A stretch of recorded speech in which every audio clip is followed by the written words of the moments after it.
সকালে ঢাকা সহ দেশের বিভিন্ন স্থানে ভারী বৃষ্টি হয়েছে। সিলেটে উজানের ঢলের প্রভাব বেড়ে যাওয়ায় কুশিয়ারা নদীর পানি 3টি পয়েন্টে ও সুরমার পানি 1টি পয়েন্টে বিপদসীমার উপর দিয়ে প্রবাহিত হচ্ছে। অব্যাহত রয়েছে বৃষ্টিপাত। ভারত থেকে নেমে আসা ঢল আর টানা বৃষ্টিতে ব্রাহ্মণবাড়িয়ার আখাউড়া স্থলবন্দর এলাকার 10টি গ্রাম প্লাবিত হয়েছে। এতে আতঙ্কে রয়েছেন হাওড়া নদী পাড়ের বাসিন্দারা। এছাড়া স্থলবন্দরের পাশ দিয়ে কয়েকটি খালে বয়ে যাওয়া হাওড়া নদী দিয়ে অস্বাভাবিকভাবে পানি ঢোকার কারণে তলিয়ে যাচ্ছে উপজেলার কয়েকটি গ্রামের জমি ও রাস্তাঘাট। ভারী বৃষ্টি না হওয়া ও পাহাড়ি ঢল কমে আসায় সুনামগঞ্জের নদ নদীর পানি ধীরগতিতে বাড়ছে। বৃষ্টি আর উজান থেকে নেমে আসা ঢলে কুড়িগ্রামের নদ নদীর পানি বৃদ্ধি পেয়েছে।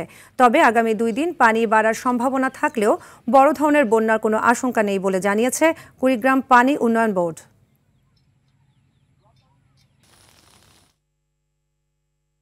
দর্শক, এ বিষয়ে আরও জানাতে কুড়িগ্রাম থেকে সরাসরি যুক্ত হচ্ছেন সহকর্মী আব্দুল কুদ্দুস চঞ্চল। কুড়িগ্রামে পানি বাড়ার বিষয়ে পানি উন্নয়ন বোর্ড আর কি তথ্য দিয়েছে আমাদের জানাবেন।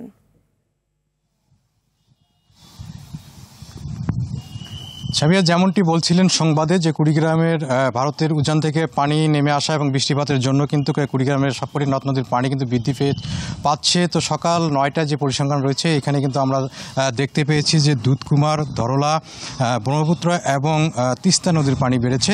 তবে তিস্তা নদীর পানি কিন্তু বেশ খানিকে বেড়েছে এবং সেখানে কিন্তু এখন বিপদসীমার 26 সেন্টিমিটার নিচ দিয়ে পানি প্রবাহিত হচ্ছে। ফলে কিন্তু সেখানকার যে নিম্ন চরাঞ্চল রয়েছিল সেগুলো কিন্তু এখন পানিতে নিমজ্জিত। সেখানকার যে আবাদি ফসল রয়েছে সেগুলো কিন্তু নষ্ট হয়ে যাওয়ার সম্ভাবনা রয়েছে। অন্যদিকে দুধকুমার নদীর পানি কিন্তু অনেকটা বৃদ্ধি পেয়েছে দ্রুত গতিতেই, কিন্তু এখন পর্যন্ত যে নিম্ন চরাঞ্চল রয়েছে এইগুলোতে পানি ঢুকতে শুরু করেছে। তবে কিন্তু একেবারে যে বন্যার যে বিষয় সেটি কিন্তু এখন পর্যন্ত ঘটেনি। এখন পর্যন্ত কিন্তু যেটি স্বাভাবিক প্রবাহ বলা যায় অন্যান্য নদ নদীগুলো সেগুলো কিন্তু রয়েছে।